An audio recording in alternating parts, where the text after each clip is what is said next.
Dear viewer, UI ল্যাবের পক্ষ থেকে আমি মাহমুদ অ্যাডোবি ইনডিজাইনের প্রথম ক্লাসে জানাচ্ছি স্বাগত। আজকের ক্লাসে আমরা জানবো অ্যাডোবি ইনডিজাইন সফটওয়্যার সম্পর্কে। তো অ্যাডোবি ইনডিজাইন সফটওয়্যারটি মূলত ভেক্টর গ্রাফিক্স। অ্যাডোবি ইনডিজাইন দিয়ে প্রিন্টিং এবং পাবলিশিং এর যে কাজগুলো রয়েছে সেই কাজগুলো আমরা খুব সহজেই করতে পারি। বিশেষ করে লার্জ ফরম্যাটের যে কাজগুলো রয়েছে, যেমন নিউজ পেপার ডিজাইন, বুক ডিজাইন, ম্যাগাজিন পেজ ডিজাইন, এই ধরনের বেশি পেজ নিয়ে কাজ করার জন্য বা বড় ধরনের কাজ করার জন্য যে কাজগুলো রয়েছে প্রিন্টিং এর ক্ষেত্রে, তো এই ধরনের কাজগুলো আসলে খুব সহজে অ্যাডোবি ইনডিজাইন সফটওয়্যারটা ইউজ করে করা যায়। তো এখন অ্যাডোবি ইনডিজাইন সফটওয়্যারটা দিয়ে কাজ করলে কেন আসলে সুবিধা, এটা রিজন হচ্ছে ফটোশপ বা ইলাস্ট্রেটরেও চাইলে করা যায়, কিন্তু ফটোশপ বা ইলাস্ট্রেটরে আপনি যখন 100টা পেজ নিয়ে কাজ করবেন বা তার বেশি নিয়ে কাজ করতে চাইবেন, তখন যেটা হবে যে সফটওয়্যারটা হ্যাং করবে। বাট অ্যাডোবি ইনডিজাইন দিয়ে আসলে খুব সহজে আমরা কাজটা করতে পারি, কারণ আমাদের সফটওয়্যারটা সেরকম হ্যাং করে না, যেরকম ফটোশপ বা ইলাস্ট্রেটর হ্যাং করে সেরকম হ্যাং করে না। কারণ আমরা ডিসপ্লে পারফরমেন্স কমিয়ে রেখে আমরা কাজটা করার সময় কাজটা করতে পারি। তো এই ধরনের বেশ কিছু ফিচার রয়েছে অ্যাডোবি ইনডিজাইনে পাবলিশিং এর কাজগুলো করার জন্য। সেই জন্য অ্যাডোবি ইনডিজাইন সফটওয়্যারটাকে পাবলিশিং সফটওয়্যারও বলা হয়ে থাকে। তো এখন আমরা অ্যাডোবি ইনডিজাইন সফটওয়্যারটাতে যাচ্ছি। আমি এখান থেকে অ্যাডোবি ইনডিজাইন সফটওয়্যারটি ওপেন করছি। তো ইলাস্ট্রেটরকে যেরকম এআই বলা হয় সংক্ষেপে, ফটোশপকে পিএস, দেন ইনডিজাইনকে আইডি হিসাবে বলা হয়ে থাকে। দেন দেখো, যখন আমার ইন্টারফেসটা ওপেন হলো, সফটওয়্যারটা ওপেন হলো, তখন আমরা এখানে ইন্টারফেসে এখানে ফার্স্টেই যেটা দেখতে পাচ্ছি, ক্রিয়েট নিউ ডকুমেন্ট। তো এখান থেকে আমরা খুব খুব সহজে এখানে জাস্ট ডকুমেন্টে ক্লিক করে আমি নতুন একটা ডকুমেন্ট ক্রিয়েট করার অপশনে আসতে পারি। নর্মালি আমাদের ফটোশপ বা ইলাস্ট্রেটর আমরা দেখেছিলাম এখানে ফাইল থেকে নিউ ডকুমেন্টে যে দেন নতুন ডকুমেন্ট ক্রিয়েট করতে হতো। তো এখানেও সেই অপশনটাও আছে, বাট আমাদের সুবিধার্থে বা সময়টা একটু কম লাগার জন্য এখানে এই পপ আপটা দিয়ে রেখেছে। তো এখান থেকে জাস্ট ডকুমেন্টে ক্লিক করলেই আমার ওই ফাইলে যাওয়া লাগছে না, বা আবার নিউতে ক্লিক করা লাগছে না, বা কোনো শর্টকাটও প্রেস করা লাগতেছে না। ঠিক আছে? তো এটা আমার কাজটাকে একটু সহজ করে দিচ্ছে।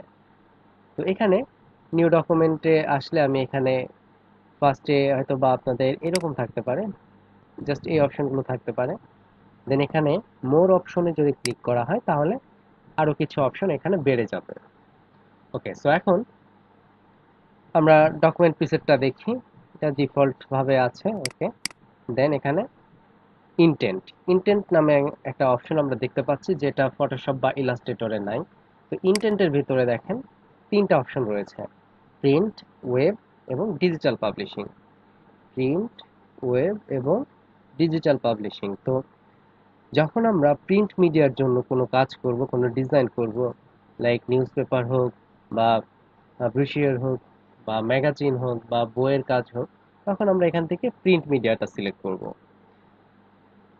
যখন প্রিন্ট মিডিয়া আমরা সিলেক্ট করব, তখন আর আমাদের এখানে আলাদাভাবে রেজুলেশন, কালার মোড এগুলো আসলে চেঞ্জ করার প্রয়োজন হবে না, বা এগুলো আলাদা আলাদাভাবে সেট করে দেওয়ার কোনো প্রয়োজনই হয় না।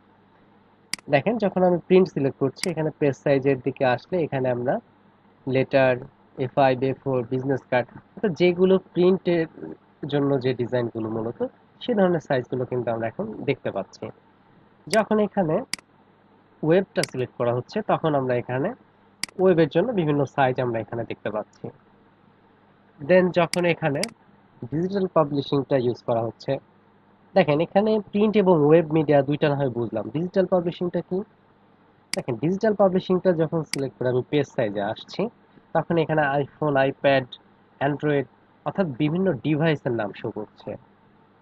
অর্থাৎ আমরা যখন অ্যান্ড্রয়েড বা আইফোন এগুলোতে যখন আমরা বিভিন্ন ইবুকের কাজ করে থাকি, ইবুক যে ডিজাইনের কাজগুলো আমরা করি, এইগুলো আসলে এই ডিজিটাল পাবলিশিং এই অপশনটা ইউজ করে করতে হয়।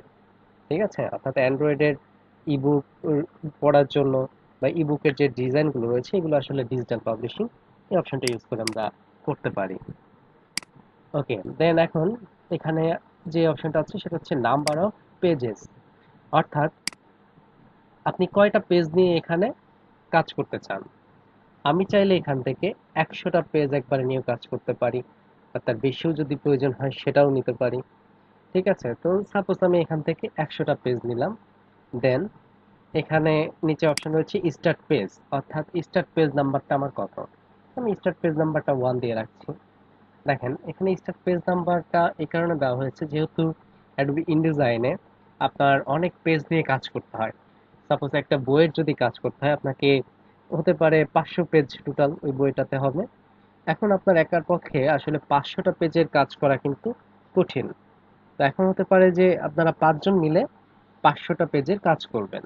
এখন কেউ দেখা গেল 1 থেকে 100টা পেজ পর্যন্ত করলো, কেউ 101 থেকে 200 পেজ পর্যন্ত করলো, কেউ 201 থেকে 300 পেজ পর্যন্ত করলো, কেউ আবার 301 থেকে 400 পেজ পর্যন্ত, কেউ 401 থেকে 500 পেজ পর্যন্ত। এখন তাহলে আপনার স্টার্ট পেজ নাম্বার হতে পারে 1, দেন সেকেন্ড পার্সনের তার হতে পারে 101, দেন থার্ড যে পার্সন তার হতে পারে 201, দেন এভাবে স্টার্ট পেজ নাম্বারটা হতে পারে। মূলত আসলে বোঝার সুবিধার্থে এই স্টার্ট পেজ নাম্বারটা ইউজ করা যেতে পারে, বা সিকোয়েন্সটা ঠিক রাখার জন্য। দেন পাশে আমরা যে অপশনটা দেখতে পাচ্ছি এটার নাম হচ্ছে ফেসিং পেজ। তো ফেসিং পেজটা আসলে কি? দেখেন ফেসিং পেজটা হচ্ছে নর্মাল আমরা বইয়ের ক্ষেত্রে যে পেজগুলো দেখে থাকি, যেমন এপাশ ওপাশ এই যে দুইটা যে পেজ পাশাপাশি থাকে, ঠিক আছে, এগুলোকে বলা হয়ে থাকে ফেসিং পেজ। এগুলো হচ্ছে ফেসিং পেজ। আমরা তো এতদিন জাস্ট সিঙ্গেল পেজ দেখেছি, যেমন ধরেন এগুলো হচ্ছে কি সিঙ্গেল পেজ, আর এই যে এগুলো হচ্ছে ফেসিং পেজ। তো ইনডিজাইনে আসলে এরকম ফেসিং পেজ নিয়ে কাজ করার সুবিধা রয়েছে। দেখেন এখানে একটা বিষয়, যখন ফেসিং পেজে টিক চিহ্ন আছে তখন দেখেন এখানে আপনার মার্জিনের জায়গায় এসে এখানে টপ বটম এবং ইনসাইড আউটসাইড।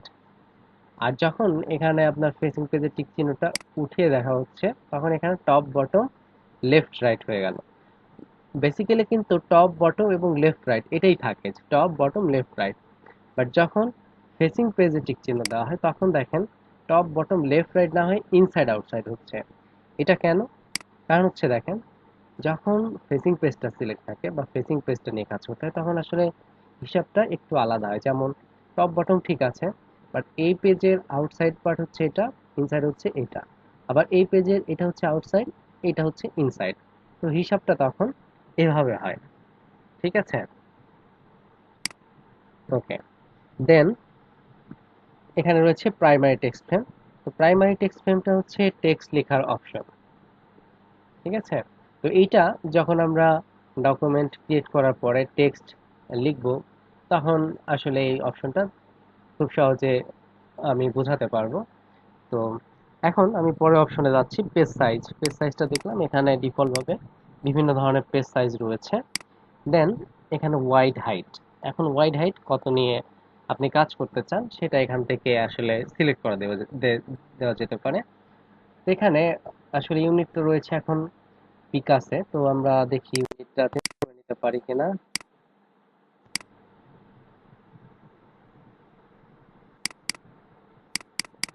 এডিট থেকে প্রেফারেন্স, প্রেফারেন্স থেকে ইউনিট, ওকে। দেন এখানে পিকাস রয়েছে, এখান থেকে ইঞ্চি সিলেক্ট করে দিচ্ছি। দেখেন আরেকটা বিষয় হচ্ছে, ইনডিজাইনে আপনি হরিজন্টালি একটা সিলেক্ট রাখতে পারেন, একটা অ্যামাউন্ট দিয়ে রাখতে পারেন একটা ইউনিট, আবার ভার্টিক্যালি ক্ষেত্রে আর একটা ইউনিট দিয়ে রাখতে পারেন, অর্থাৎ একই সাথে আপনি দুইটা ইউনিট ইউজ করতে পারেন। এটা শুধুমাত্র আসলে ইনডিজাইনে পসিবল। দেন এখান থেকে ওকে দিয়ে দিচ্ছি। ওকে, সো এখন দেখতে পাচ্ছেন যে এখানে সাইজগুলো ইঞ্চিতে শো করছে। তো এখন আমরা এখান থেকে আমার যে সাইজটা প্রয়োজন সেই সাইজটা আমি এখান থেকে দিয়ে দিতে পারি। সাপোজ আমার যদি দরকার হয় এখানে 7 ইঞ্চ, এখানে যদি দরকার হয় 5 ইঞ্চ, আমি কিন্তু এইভাবে সাইজগুলো দিয়ে রাখতে পারি। ওকে, যাই হোক আমি এখান থেকে লেটারটাই সিলেক্ট রাখছি আপাতত। দেন পাশে যে অপশনটা রয়েছে এখানে দুইটা অপশন দেখতে পাচ্ছি, একটা হচ্ছে পোর্ট্রেট আর একটা ল্যান্ডস্কেপ। তো পোর্ট্রেট মোডটা এখানে আইকন দেখেই বুঝতে পারছি আমরা যে পোর্ট্রেট মোডটা যখন সিলেক্ট থাকবে তখন পেজটা লম্বালম্বি হবে। দেন ল্যান্ডস্কেপটা হলে পেজটা আড়াআড়ি হয়। যখন এখানে ল্যান্ডস্কেপ সিলেক্ট করছি দেখেন সাইজগুলো চেঞ্জ হবে, ওয়াইডে বেশি হবে। ঠিক আছে, দেখেন ওয়াইডটা হয়ে গেছে এখন 11 ইঞ্চ আর হাইট 8.5 ইঞ্চ। আর ওরিয়েন্টেশনে সিলেক্ট করলে কি হয়, ওয়াইডটা হয় 8.5 ইঞ্চ আর হাইট 11 ইঞ্চ, অর্থাৎ হাইটটা বেশি, হাইটটাতে দিলে ওয়াইডটা বেশি হয়। ওকে, দেন কলামস। তো এখন আমাদের একটা পেজের মধ্যে কলাম ক্রিয়েট করার প্রয়োজন হতে পারে, বিশেষ করে যখন আমরা নিউজ পেপার ডিজাইনের কাজগুলো করব তখন আসলে আমাদের কিন্তু পেজের মধ্যে কলাম ইউজ করতেই হবে। তো এই যে কলামগুলো এখান থেকে আমরা দিয়ে দিতে পারি। সাপোজ আমার পেজে 5টা কলাম লাগবে, এখানে আমি 5টা কলাম দিলাম। এখন কলাম যখন আমি এখানে দিচ্ছি তখন এই পাশে গাটার নামে আর একটা অপশন শো করছে। গাটারটা কি? গাটার হচ্ছে দুইটা কলামের মাঝে যে স্পেসটা থাকে সেটা হচ্ছে গাটার। ঠিক আছে, তো এখন গাটারের পরিমাণ আপনি কতটুকু দিতে চান সেটা এখান থেকে আসলে কমায় বাড়ায় আপনি দিতে পারেন। ওকে, গাটারটা কখন কাজ করবে? গাটারটা তখনই কাজ করবে যখন আসলে আপনার কলামটা মিনিমাম দুইটা থাকবে। ঠিক আছে, কারণ একটা কলাম তো, অর্থাৎ ওয়ান থাকলে তো আর আপনার মাঝে আর গ্যাপের কোনো প্রশ্নই আসছে না। মিনিমাম দুইটা হলে আপনি দুইটা কলামের মাঝে গাটারটা ইউজ করতে পারেন। যাই হোক, তারপরে যে বিষয়টা রয়েছে সেটা হচ্ছে মার্জিন। এখানে আপনার ফটোশপে আসলে বা ইলাস্ট্রেটরে আমরা দেখতাম এখানে হিসাবে আপনার হচ্ছে নরমালি সেফটি মার্ক হিসাবে আসলে আমরা যে বিষয়গুলো বুঝে থাকি, তো এখানে সেটা মার্জিন হিসাবে রয়েছে, যে আমরা টপে বটমে বা লেফট রাইটে আসলে কতটুকু চাচ্ছি, তো সেটা এখান থেকে আমরা মার্জিন আকারে দিয়ে দিতে পারি। অর্থাৎ সেফটি মার্কে এখানে বলা হচ্ছে মার্জিন। তো এখান থেকে দেখেন আপনি টপ বটমে কতটুকু চান সেই অ্যামাউন্টটা এখানে দিয়ে দিতে পারেন। দেন রয়েছে কি ব্লিড অ্যান্ড স্লাগ। আচ্ছা, ব্লিডটা হচ্ছে, ব্লিড তো আমরা জানি যে কেটে ফেলার জন্য একটা অংশ আলাদাভাবে দিয়ে রাখা হয়, একটা ব্লিড এরিয়া।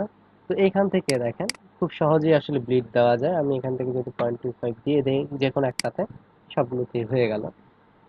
দেখেন এখানে লিংক করা আছে, এ কারণে সব পাশেই সমানভাবে হয়েছে। আর ব্লিডটা কিন্তু চারপাশে আসলে সমানই হয়। আর এখানে দেখেন এই যে মার্জিন, মার্জিনের ক্ষেত্রে দেখেন এখন লিংক করা আছে, বাট আপনার যদি প্রয়োজন হয় কখনো যে না আমার টপে একটু বেশি লাগবে, তখন এখানে একটা ক্লিক করে আপনি জাস্ট এখান থেকে টপটা বাড়িয়ে দিতে পারেন। আর যদি আপনার প্রয়োজন হয় যে না একসাথেই চারদিকে বাড়ানো কমানো করব, তো এখান থেকে আপনি লিংকে থাকা অবস্থায় যদি অ্যামাউন্ট বাড়ান, দেখেন টপ বটম লেফট রাইট সব দিকে কিন্তু সমানভাবে অ্যামাউন্টটা বাড়ছে। দেন স্লাগ। স্লাগে আসলে আমরা দেখতে পাচ্ছি নতুন একটি অপশন, যে অপশনটার সাথে আমরা আগে পরিচিত না। এবং স্লাগটা এখানে দেখতে পাচ্ছি যে লিঙ্কটা কি আনলিঙ্ক করা আছে। তো এটার কারণ হচ্ছে স্লাগ কিন্তু মূলত আসলে যে কোনো একটা সাইডে ইউজ করা হয়, যে কোনো একটা সাইডে।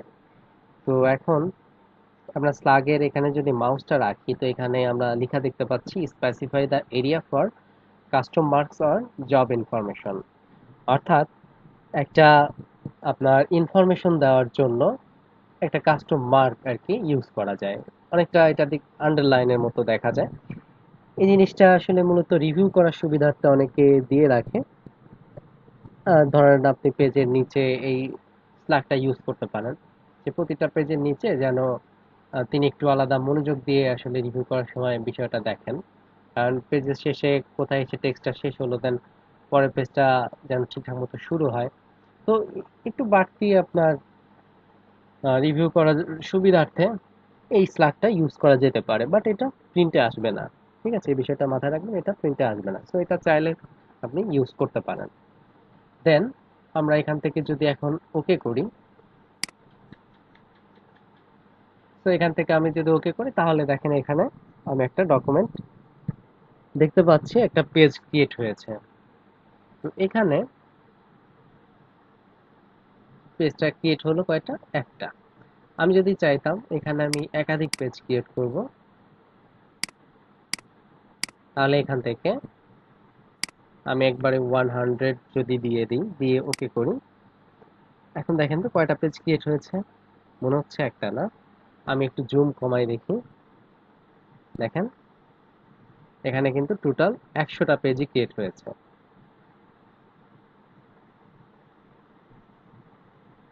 তো আমি এখান থেকে যদি পেজে যাই,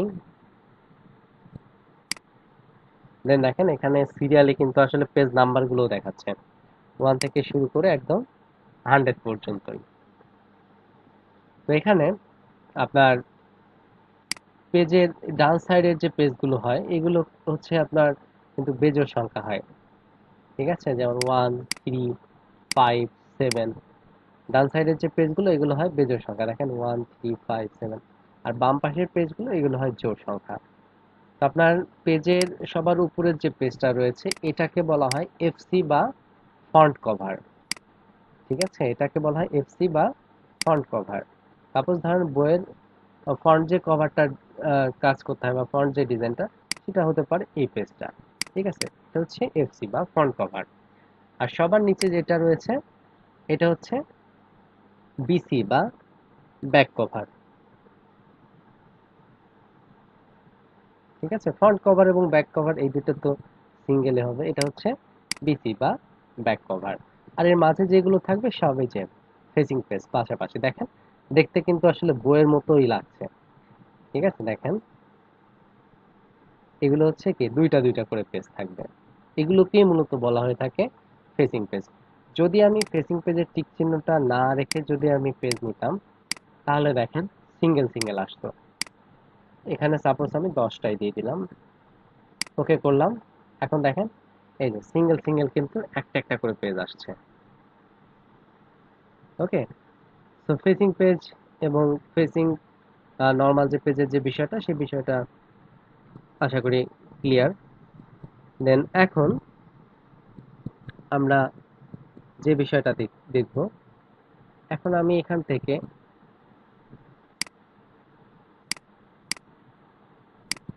ধরেন আমি এখানে নিয়েছি 5টা পেজ, ঠিক আছে? 5টা পেজ নিয়েছি এখানে। এখন আমার মনে হচ্ছে এখানে আরো পেজ সংখ্যা বাড়ানো দরকার, তাহলে এখন আমি কিভাবে পেজ সংখ্যা বাড়াতে পারি? এখান থেকে নিচে একটা অপশন আমরা দেখতে পাচ্ছি ক্রিয়েট নিউ পেজ। আচ্ছা, পেজের অপশনটা নরমালি ডান সাইডে এখানে আমরা পাবো, ঠিক আছে?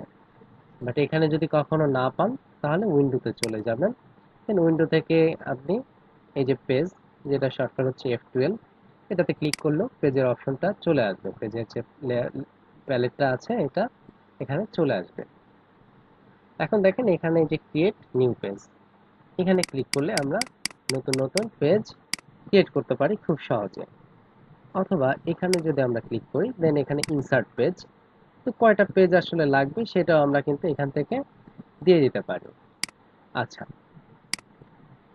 দেন পেজ যদি ডিলিট করতে চাই, যে পেজগুলো ডিলিট করা প্রয়োজন সিলেক্ট করে নিয়ে জাস্ট এখান থেকে ডিলিট পেজ, ডিলিট বাটনটাতে ক্লিক করলে কিন্তু ডিলিট হয়ে যাচ্ছে।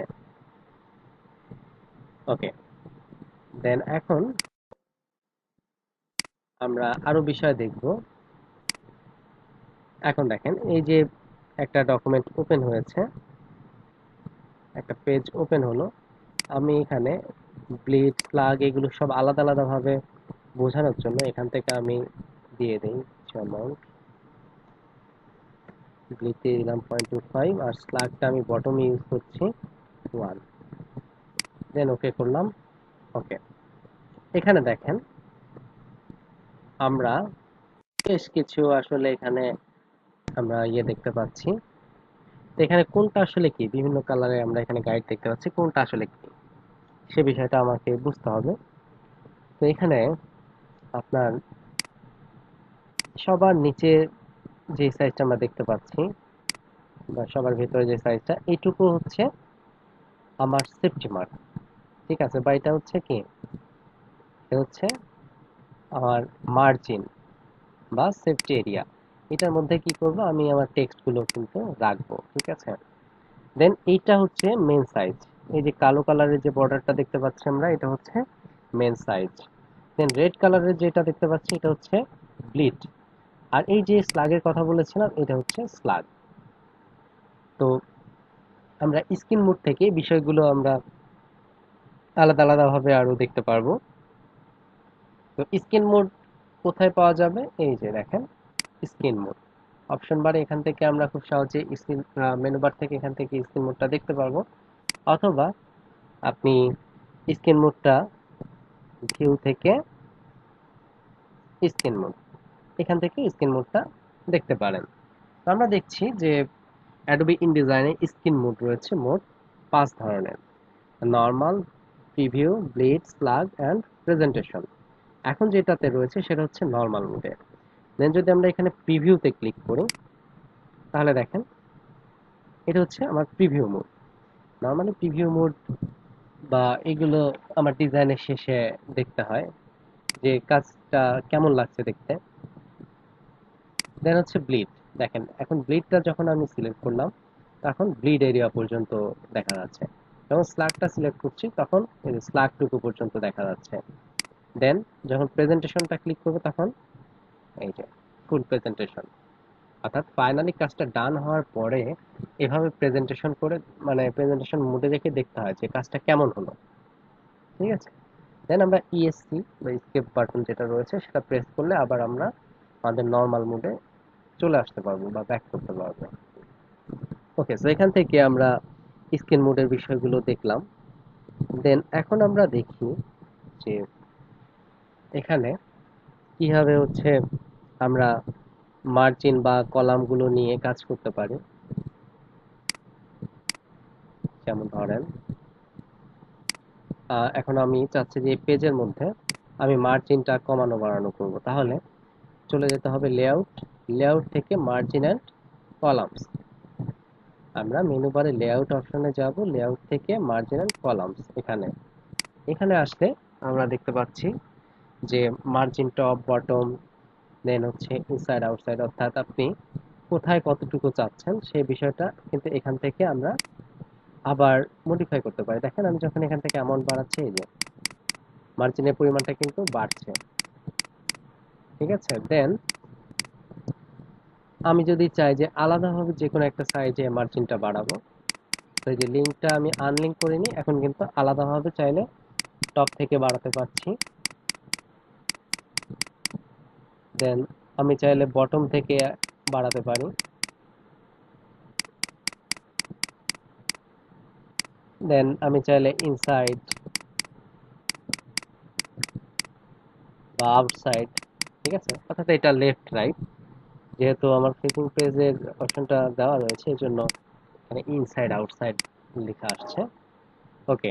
দেন এখন দেখেন এই যে কলামস, এখন পেজের মধ্যে আপনি কয়টা কলাম ক্রিয়েট করতে যাচ্ছেন। সাপোজ আমার 3টা কলাম প্রয়োজন, আমি তিনটা কলাম নিলাম।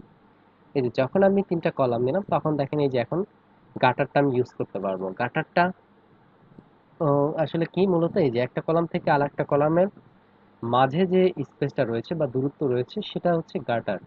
এখান থেকে আমরা গাটারটা যদি বাড়াই, দেখেন কি হচ্ছে, এই যে একটা কলাম থেকে আর একটা কলামের মাঝে স্পেসটা বেড়ে যাচ্ছে। ঠিক আছে। ওকে, সো এখান থেকে আমরা এই প্রিভিউ মোডটা অন রেখে আসলে এই বিষয়টা দেখতে পারি। দেখে নি, দেন আমার সুবিধার্থে আমি কাজ করতে পারি। ওকে দিলে এটা এখানে থেকে গেল।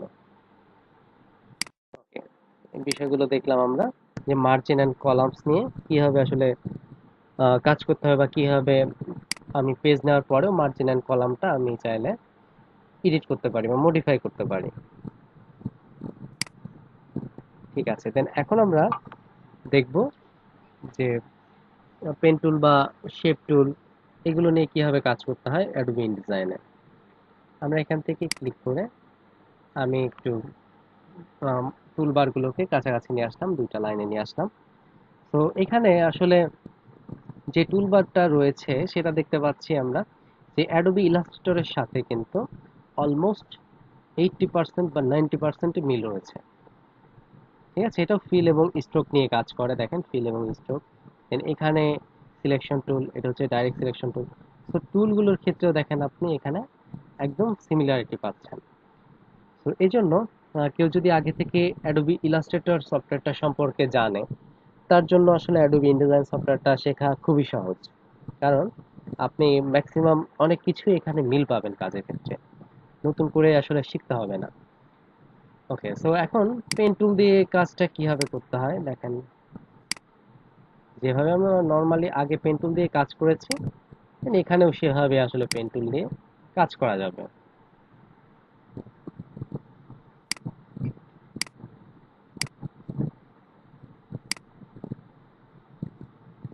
ওকে, তো এভাবে দেখেন আমাদের যে শেপ ক্রিয়েট করার যদি প্রয়োজন হয়, এখান থেকে আমরা শেপগুলো ক্রিয়েট করতে পারবো। পেন টুলের মধ্যে কি কি অপশন রয়েছে আমরা যদি দেখতে চাই, add anchor point tool, delete anchor point এবং convert point tool. Okay, so এই টুলগুলোর কাজ আমরা জানি। তো অ্যাড অ্যাঙ্কর পয়েন্ট টুল দিয়ে কি করতে হয়, যেমন নতুন যদি অ্যাঙ্কর পয়েন্ট ক্রিয়েট করার প্রয়োজন হয় তাহলে add anchor point tool. Delete anchor point টুলের কাজ কি, অ্যাঙ্কর পয়েন্টকে ডিলিট করা। কনভার্ট পয়েন্ট টুলের কাজ কি, যে কর্নারকে মডিফাই করা। যদি দেখি, সাপোজ এখানে নিলাম একটা শেপ, দেন এখান থেকে অ্যাড অ্যাঙ্কর পয়েন্ট টুল দিয়ে যদি এখানে ক্লিক করি, তাহলে দেখেন এখানে একটা অ্যাঙ্কর পয়েন্ট কিন্তু অ্যাড হয়ে গেল। দেন এখন আমি এখানে ক্লিক করে এটাকে মডিফাই করতে পারছি। দেন ডিলিট অ্যাঙ্কর পয়েন্ট টুল দিয়ে আমি যদি এখানে ক্লিক করি, তাহলে কি হচ্ছে, অ্যাঙ্কর পয়েন্টটা ডিলিট হয়ে যাচ্ছে। ঠিক আছে, দেন কনভার্ট পয়েন্ট টুল যেটা রয়েছে, এটা দিয়ে ক্লিক করে এভাবে যদি ড্র্যাগ করা যায়, তাহলে কি হচ্ছে দেখেন, কর্নারটা কার্ভ হয়ে যাচ্ছে। আবার যদি সিঙ্গেল একটা ক্লিক করি, তাহলে কার্ভটা আবার কর্নার হয়ে যাচ্ছে। তো এভাবে আমরা পেন টুলগুলো ইউজ করতে পারি। দেন শেপ টুল, এখানে শেপ টুলের মধ্যে তিনটা টুল দেখতে পাচ্ছি। নর্মালি রেক্টেঙ্গেল শেপটা ক্রিয়েট করার জন্য এই শেপটা রয়েছে। দেন ইলিপস টুল, বৃত্তের মতো শেপ তৈরি করার জন্য এরকম আমরা ইলিপস যে শেপটা রয়েছে এটা ইউজ করতে পারি। দেন পলিগন টুল, পলিগনটা ইউজ করে আমরা এভাবে পলিগনটা ইউজ করে করতে পারি, পলিগন শেপ। আর আরেকটা বিষয় হচ্ছে দেখেন, ইলাস্ট্রেটরের মতো আমরা কিন্তু ইনডিজাইনেও এই যে বাইরে কাজ করতে পারি। দেখেন যেমন আমি পলিগন টুলটা এভাবে নিয়ে আমি যদি আপ অ্যারো প্রেস করি, তাহলে দেখেন একসাথে অনেকগুলো শেপ তৈরি হয়ে গেল কিন্তু। আবার দেখেন এখানে কিন্তু আমাদের রাউন্ডেড শেপ নাই। এখন রাউন্ডেড টাইপের শেপের যদি প্রয়োজন হয়, তাহলে দেখেন এইভাবে সিলেক্ট করার পরে আমি যদি কি করি, দেখেন এখানে আমি নিয়েছি একটা শেপ। দেন এখন এখান থেকে আমি যদি অ্যামাউন্টটা বাড়াই,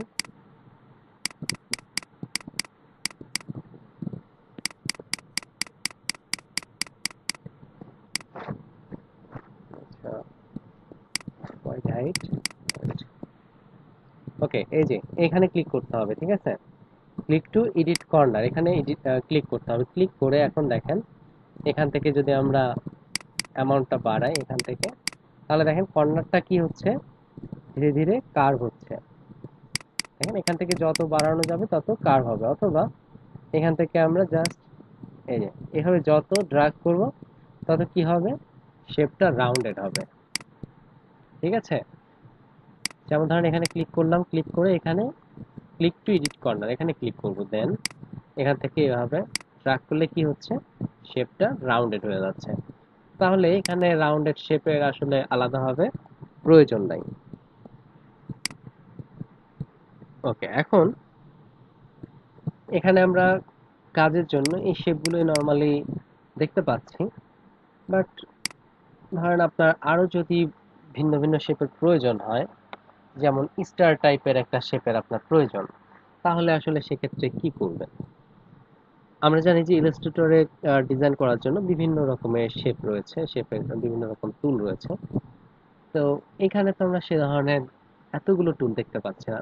বেসিক্যালি আসলে ইনডিজাইনে যে কাজগুলো করতে হয়, যেমন আপনার বই, নিউজ পেপার বা ম্যাগাজিন, তো বইয়ের কাজে এগুলোতে আসলে খুব বেশি সেরকম ডিজাইনের প্রয়োজন হয় না। আপনার যে ডিজাইনগুলো করতে হয় নর্মালি ধরেন রেক্টেঙ্গেল, ইলিপস, পলিগন বা রাউন্ডেড শেপ বা কার্ভ যদি শেপের প্রয়োজন হয়, সেগুলো পেন টুল দিয়ে করা যায়, করে ফেলা যায়।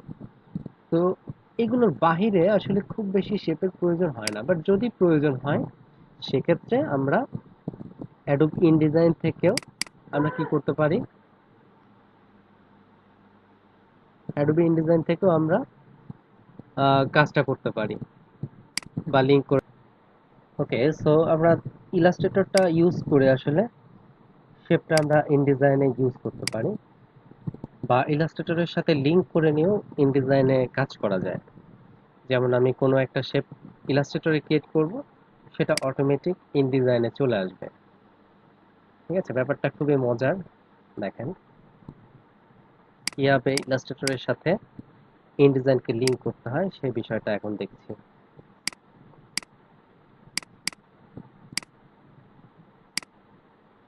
আচ্ছা, এখান থেকে আমি সাপোজ এরকম একটা স্টার তুলে নিচ্ছি।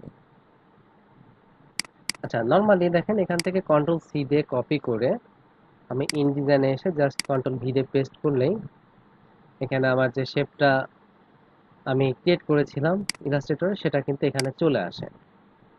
দেখেন এখান থেকে আমি প্রয়োজন অনুসারে কালারগুলো চেঞ্জ করে নিতে পারি। এটা গেল একটা ওয়ে। দেন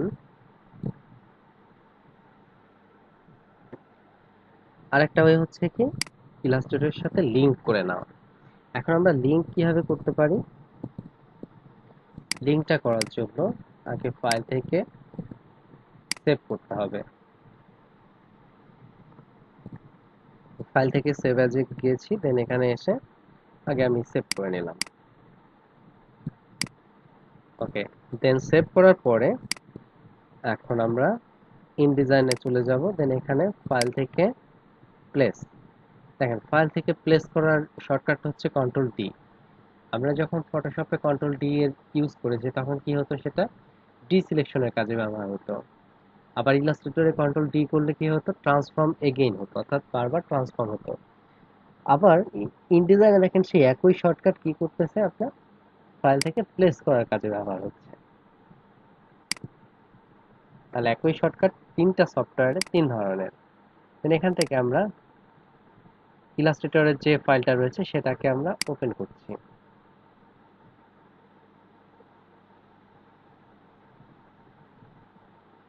দেন এখানে ক্লিক করলাম। দেন এখন দেখেন মজার বিষয় যেটা, আমি একটু বড় করে নিই এরিয়াটাকে।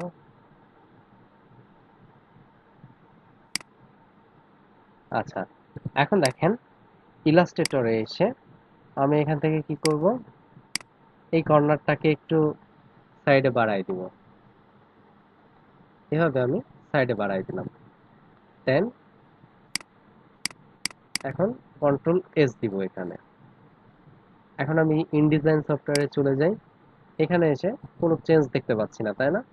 এখানে কি করব আমরা, এই যে এই পাশে একটা চিহ্ন এসেছে দেখেন, এইখানে ক্লিক করব। এখানে ক্লিক করলাম। দেন আমরা দেখতে পাচ্ছি ইলাস্ট্রেটর শেপটা যেরকম ছিল এখানে সেরকম হয়ে গেছে। এখানে আবার আবার আমরা কি করি, কালারটা চেঞ্জ করে দিই। দেন আমি এখান থেকে আর একটা কর্নার আমি চেঞ্জ করব, সাপোজ এরকম করলাম। এখন আমি এখান থেকে কন্ট্রোল এস দিচ্ছি, ইনডিজাইনে চলে যাই, এখানে এসে এখানে ক্লিক করব, বাস। তো দেখেন আমি এখানে যে কাজটা করতেছি সেটা অটোমেটিক ইনডিজাইনে এসে কিন্তু চেঞ্জ হয়ে যাচ্ছে, অর্থাৎ ইনডিজাইনে এখানে ইলাস্ট্রেটরে যে শেপটা তৈরি করা হচ্ছে সেটা ইনডিজাইনে চলে আসতেছে অটোমেটিক। তো এভাবে লিংক করে নিয়ে যদি আমরা কাজ করি ইলাস্ট্রেটরের সাথে, তাহলে আমার মনে হয় না যে আর আমাদের ডিজাইন করার ক্ষেত্রে শেপের যদি মানে কখনো প্রয়োজনীয়তা মনে হয় তাহলে আমাদের আর প্রবলেম হবে। ঠিক আছে, আমি ইলাস্ট্রেটরটাকে অফ করে রাখছি।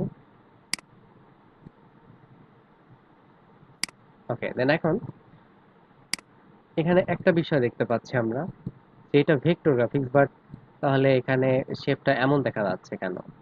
দেখেন আপনাদেরকে বলেছিলাম যে ইনডিজাইনে ডিসপ্লে পারফরমেন্সটা কমিয়ে রেখে কাজ করা যায়, যে জন্য আসলে ইনডিজাইন সফটওয়্যারটা দিয়ে কাজ করতে গেলে হ্যাং হয় না।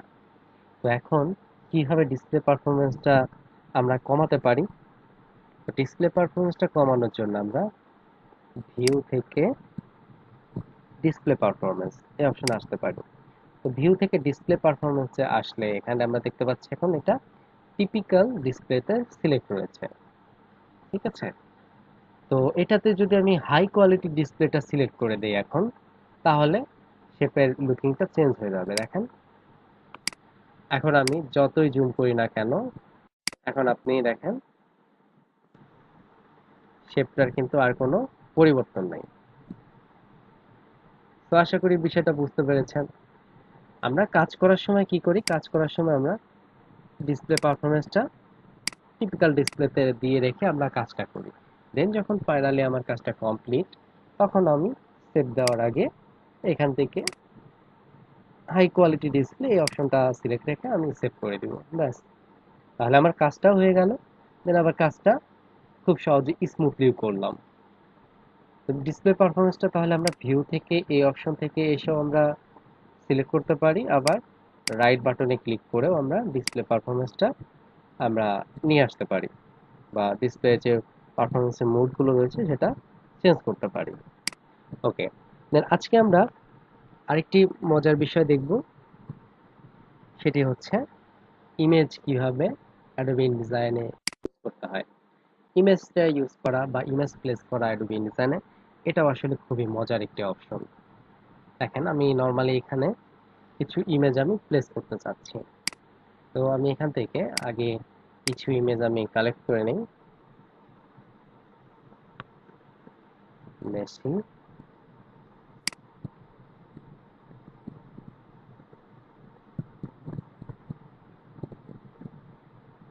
ওকে, আমি এখান থেকে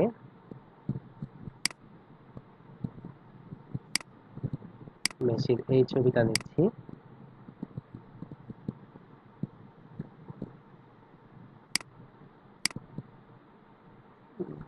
এখানে আমি একটা ফোল্ডার ক্রিয়েট করে নিই। দেন এই ফোল্ডারের মধ্যে আমি সেভ করে রাখতেছি। দেন এখান থেকে আমি আরো ছবি নিব, রোনালদো।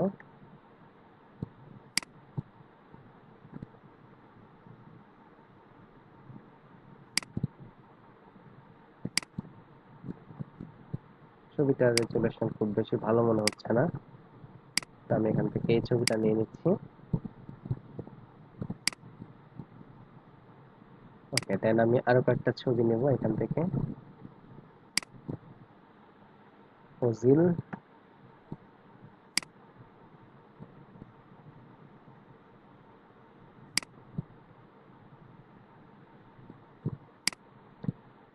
আমি এখান থেকে ওজিলের ছবিটাও সেভ করে নিচ্ছি। দেন সালা,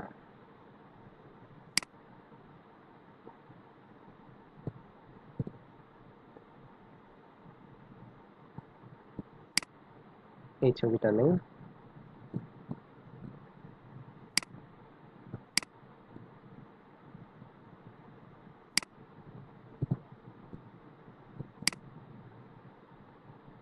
ওকে, সো এখন আমি ডেস্কটপে গিয়ে দেখি কয়টা ইমেজ এখানে সেভ হলো। আচ্ছা, মেসির ছবিটা এখানে সেভ হয়নি, এখন ফরম্যাটটাতে প্রবলেম ছিল। আমি মেসির ছবি আবার নিচ্ছি।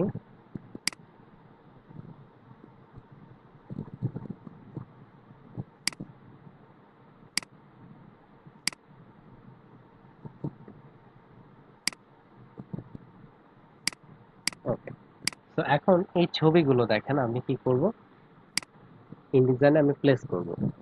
তো প্লেস ফাইল থেকে প্লেস অপশনে যাচ্ছি। দেন এখন এখান থেকে আমরা সবগুলো ইমেজ একসাথে আমি সিলেক্ট করলাম, করে ওপেনে ক্লিক করলাম। দেখেন কোনো ইমেজই কিন্তু এখনো ওপেন হয়ে যায়নি।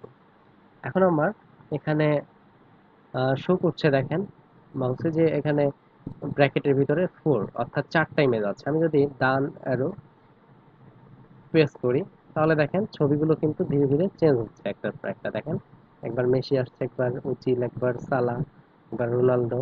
তো আমি এখান থেকে চাচ্ছি ফার্স্টে আমি ওজিলের ছবিটা আমি বসাবো। তো তাহলে এই যে এখান থেকে আমি ওজিলের ছবিটা আমি বসিয়ে নিলাম। দেন ধরেন এখন আমি চাচ্ছি মেসির ছবিটা বসাবো।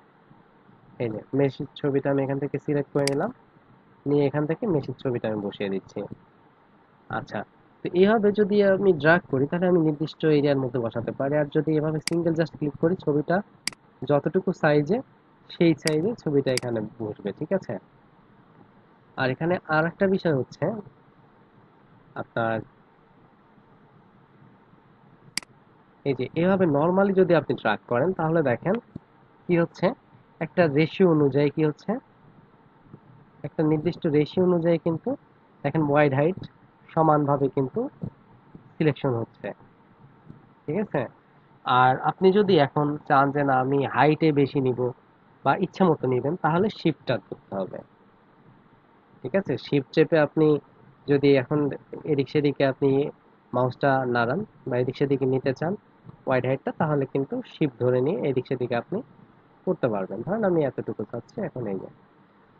আর রেশিও অনুযায়ী চাইলে নরমালি ক্লিক করে এভাবে ড্র্যাগ করতে হবে। ঠিক আছে? ওকে, দেন এখন আপনার গুরুত্বপূর্ণ একটা বিষয় হচ্ছে যে আন্ডো রিডো কিভাবে করা যায়। তো অ্যাডোবি ইনডিজাইনে আন্ডো রিডো করার জন্য আমরা কন্ট্রোল জেড প্রেস করতে পারি। আমরা বারবার কন্ট্রোল জেড প্রেস করলে কি হবে, আন্ডো হবে। আর কন্ট্রোল শিফট জেড প্রেস করলে কি হবে, রিডো হবে। ঠিক আছে?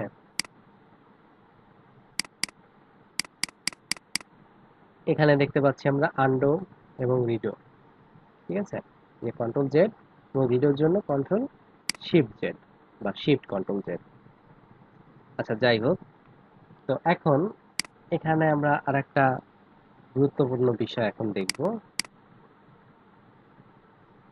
সেটা হচ্ছে দেখেন এই যে ইমেজটা রয়েছে, ইমেজটা কিন্তু অটোমেটিক ক্লিপিং মাস্ক হয়ে কিন্তু এখানে ব্যবহৃত হচ্ছে। কি হবে দেখেন, আমি যদি এখান থেকে এরিয়াটা ছোট করি, দেখেন ইমেজটা কিন্তু দেখা যাচ্ছে না। এরিয়াটা বড় করি, এই যে দেখেন, বা এরিয়াটা আমি এতটুকু করলাম। দেন এখন আমি ইমেজটাকে যদি এদিক সেদিকে মুভ করাতে চাই, দেখেন এই জায়গায় ইমেজের মানে যে কোনো সাইডে যদি ক্লিক করি তাহলে ইমেজের এই যে ফ্রেম যেটা রয়েছে বা এই ফ্রেমটাকে আমরা চাইলে বড় ছোট করতে পারি। আর যদি আমি চাই যে না ইমেজটাকে আমি বড় ছোট করব, তাহলে ক্লিক করতে হবে মাঝখানে। মাঝখানে যে একটা আপনি আইকন দেখতে পাচ্ছেন, এখানে ক্লিক করতে হবে। দেন ক্লিক করে এখন আমরা ইমেজটাকে বড় ছোট করতে পারবো। একটা বিষয় দেখেন, ইমেজটাকে যতই বড় করি না কেন, দেখেন ওই যে ফ্রেমের বাইরে গেলে কিন্তু আর দেখা যাচ্ছে না। ফ্রেমের ভিতরে যতটুকু আছে ততটুকুই দেখা যাচ্ছে। তার মানে কি, যে এটা ক্লিপিং মাস্ক হয়ে কিন্তু বসেছে। এখন দেখেন আমি এখানে নিয়ে আসছি বা টান দিয়ে আমি আরো ধরেন কোথায় নিয়ে আসছি, একবারে বাইরে নিয়ে আসলাম। এখন আমি চাচ্ছি যে ইমেজটাকে আবার আমি আমার আগের জায়গায় ফিরে নিয়ে যাব। তাহলে আমি কি করব, আমি এখানে ফ্রেমটাতে ক্লিক করব। ফ্রেমটাতে ক্লিক করে এখন কি করব, রাইট বাটনে ক্লিক, দেন ফিটিং, ফিটিং থেকে ফিল ফ্রেম প্রপোর্শনালি। আমি রাইট বাটন ক্লিক করে এখান থেকে কি করব, ফিটিং, ফিটিং এ যাব, ফিটিং থেকে ফিল ফ্রেম প্রপোর্শনালি এই জায়গাটাতে ক্লিক করব। ক্লিক করলে আমরা দেখতে পাচ্ছি আমার ইমেজটা আগে যেখানে ফ্রেমের মধ্যে প্রপারলি ছিল সেখানে আবার চলে এসেছে। ঠিক আছে? তো এভাবে চাইলে আমি কি করতে পারি, আমার যে ইমেজটা রয়েছে সেটাকে ফ্রেমের মধ্যে প্রপারলি নিয়ে আসতে পারি। ঠিক আছে? আচ্ছা, এখন আর একটা মজার বিষয়, সেটা হচ্ছে দেখেন যে আমরা অবজেক্টকে হাইড আনহাইড কিভাবে করতে পারি। তো হাইড আনহাইড করার জন্য নিয়ম রয়েছে। আমি অবজেক্টকে যদি হাইড করতে চাই, সাপোজ এটাকে হাইড করতে চাচ্ছি, তাহলে কিবোর্ড থেকে কন্ট্রোল থ্রি প্রেস করতে হবে। ঠিক আছে? আবার আনহাইড করতে হলে কন্ট্রোল অল্টার থ্রি। দেন আমি যদি এটাকে লক করতে চাই তাহলে কিবোর্ড থেকে কন্ট্রোল এল প্রেস করতে হবে। দেখেন কন্ট্রোল এল প্রেস করলে এখানে আপনার লকের একটা আইকনও চলে এসেছে। দেন এখানে যদি ক্লিক করি তাহলে আনলক হয়ে যাবে। অথবা কন্ট্রোল এল দিয়ে আমি লক করলাম, কন্ট্রোল অল্টার এল দিয়ে আমি আনলক করতে পারি। ঠিক আছে? তো এভাবে আমরা হাইড আনহাইড এবং লক আনলকের কাজটা করতে পারি। ওকে, সো এখন আমরা দেখব যে কিভাবে ডকুমেন্ট সেভ করতে হয়। আচ্ছা, আমি এখান থেকে আরো কিছু পেজ নিয়ে নেই। ওকে,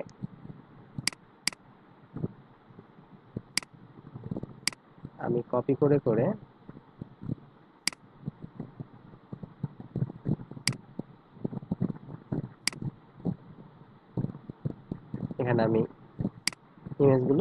বসিয়ে দিলাম।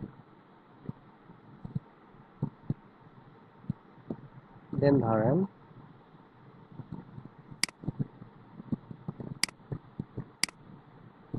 আমি এটার ক্ষেত্রে দিলাম এরকম একটা শেপ, দেন এটার ক্ষেত্রে এরকম একটা শেপ দিলাম, এটার ক্ষেত্রে এরকম ভাবে একটা শেপ দিলাম, দেন এখানে থাকলো পলিগন একটা শেপ।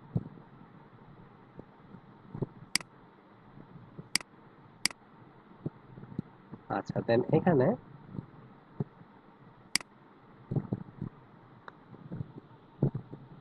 এরকম দুইটা থাকলো। ওকে, দেন এখানে থাকলো এরকম তিনটা। ওকে, তো এখন আমি এভাবে আসলে আলাদা আলাদা শেপ দিলাম, এটা সেভ করার সময় আপনাদের বিষয়গুলো যাতে সহজে বুঝতে পারেন সেই জন্য। এখন নর্মালি আমরা ইনডিজাইনের মেইন ফরম্যাটটা আমরা জানি হচ্ছে আইডি। তো আমরা সেভ করার জন্য ফাইল থেকে কি করব, ফাইল থেকে সেভ অ্যাজ, দেন এখানে ইনডিজাইন। ঠিক আছে, ইনডিজাইন ডকুমেন্ট, এটা হচ্ছে আসলে বা ডট আইএনডিডি, এটা হচ্ছে ইনডিজাইনের মেইন ফরম্যাট বা মেইন এক্সটেনশন। ইনডিজাইনের এক্সটেনশন হচ্ছে ডট আইএনডিডি। আচ্ছা, দেন এখান থেকে আমরা আরো বিভিন্ন অপশন দেখতে পাচ্ছি, ইনডিজাইন সিএস6 টেমপ্লেট, দেন ইনডিজাইন সিএস4 আর লেটার। তো এটা হচ্ছে নরমালি হচ্ছে এটা হচ্ছে আমার মেইন ফরম্যাট। ঠিক আছে, ইনডিজাইনের মেইন ফাইল। আর ইনডিজাইন সিএস4 লেটার এইটা ইউজ করতে হয় নরমালি যখন প্রিন্টে দেওয়া হয় তখন। ঠিক আছে। আচ্ছা, তো এখন আমরা এখান থেকে সেভে ক্লিক করছি। তো সেভে ক্লিক করলে আমরা এখানে দেখতে পাচ্ছি এই যে ইনডিজাইনে আপনার ডকুমেন্টটা সেভ হয়েছে। ঠিক আছে, আপনার ইনডিজাইনে মেইন ফরম্যাটে ডকুমেন্টটা সেভ হয়ে গিয়েছে। আচ্ছা, এখন জেপিইজি তে যদি সেভ করতে চাই তাহলে কিভাবে করব? দেখেন নরমালি এখানে ফাইল থেকে সেভ অ্যাজ এ ক্লিক করলে আমরা কিন্তু জেপিইজি অপশনটা পাচ্ছি না। তাহলে কি করব? আমরা এখানে ফাইল থেকে এক্সপোর্ট অপশনে যাব, যেটা শর্টকাট হচ্ছে কন্ট্রোল ই। ফাইল থেকে এক্সপোর্টে গেলে এখানে আমরা দেখতে পাচ্ছি Adobe PDF interactive, PDF print. অর্থাৎ আমরা যখন নরমালি পিডিএফটা দুই ভাবে আমরা সেভ করি, একটা হচ্ছে প্রিন্টের জন্য, আর একটা আবার ওয়েবের জন্য, অর্থাৎ ওয়েবে পড়ার জন্য। তো যখন প্রিন্টের জন্য আমরা সেভ করব তখন এখানে পিডিএফ প্রিন্ট এই অপশনটা সিলেক্ট করব। দেন দেখেন এখান থেকে ইপিএস ফরম্যাটে সেভ করা যাচ্ছে।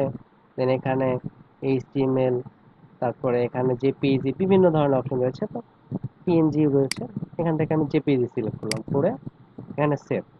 এখন দেখেন সেভ করার সময় এখানে অপশন এসেছে রেঞ্জ, এখানে অল সিলেক্ট আছে। এখন যদি আমি সেভ করি সবগুলো পেজ কিন্তু সেভ হয়ে যাবে। ঠিক আছে। আর এখান থেকে যদি আপনি কি করতে চান, যে যে কোনো একটা পেজ আপনি এখান থেকে সেভ করতে চান, তাহলে এখান থেকে আমরা কি করতে পারি, পেজের নাম্বারটা দিয়ে দিতে পারি। যেমন ধরুন আমি এখান থেকে 3 দিয়ে দিলাম, দেন এক্সপোর্ট, দেন এখানে যাই। এখন দেখেন এখানে এই যে 3 নম্বর পেজে যেটা ছিল সেটা কিন্তু আপনার সেভ হয়েছে। দেখেন এই যে 3 নম্বর পেজে যেটা ছিল 1 2 3, 3 নম্বর পেজের যে ইমেজটা রয়েছে সেটা কিন্তু সেভ হয়েছে। দেন আমরা নরমালি যদি এখন এটা সিলেক্ট করে সেভ করতে যাই, ফাইল থেকে এক্সপোর্ট, দেন সেভ করে দেখি এখন কি হয়। দেখেন এখানে কি সিলেক্ট রয়েছে 3। ঠিক আছে, 3 সিলেক্ট থাকলে কি 3 নম্বর যে ইমেজটা রয়েছে এটা কিন্তু সেভ হবে। আর যদি এখানে অল দিয়ে আমি এখন সেভ করি, এখন দেখি আমি কি হয়েছে, এই যে সবগুলো দেখেন ধারাবাহিকভাবে সেভ হয়েছে। ঠিক আছে। তো এভাবে আসলে আমরা ইনডিজাইনে সেভ করতে পারি। আমরা আবার দেখি আরেকটা বিষয়, এখানে ফাইল থেকে এক্সপোর্ট, দেন সরি, ফাইল থেকে এক্সপোর্ট, এখানে ডিফারেন্ট একটা নাম দিয়ে দিচ্ছি, সেভ। এখানে ধর আমি 3 থেকে 5 দিয়ে দিলাম, এখন এক্সপোর্ট করে দেখি। এই যে দেখেন 3 থেকে 5 এগুলো কিন্তু সেভ হয়েছে। ঠিক আছে, 3 4 5। আমি একটু যদি জুম করে দিই, এখানে দেখতে পাচ্ছেন এই যে 3 4 5। এই যে 3 4 5। তো বুঝতেই পারছেন ইনডিজাইন সফটওয়্যারটা কত মজার একটা সফটওয়্যার। আর জুম ইন জুম আউটের যে বিষয়গুলো রয়েছে সেগুলো নর্মালি ফটোশপ বা ইলাস্ট্রেটরের মধ্যে আমরা অল্টার চেপে এভাবে জুম ইন জুম আউট করতে পারি, বা কন্ট্রোল প্লাস কন্ট্রোল মাইনাস দিয়ে। ঠিক আছে, এইভাবে আমরা চাইলে জুম ইন জুম আউট করতে পারি। ওকে, সো আশা করি আজকের ভিডিওটি আপনাদের ভালো লেগেছে। আজকের ক্লাসে আপনারা অনেক কিছু জানতে পেরেছেন ইনডিজাইন সম্পর্কে। তো ধন্যবাদ সবাইকে এতক্ষণ সাথে থাকার জন্য।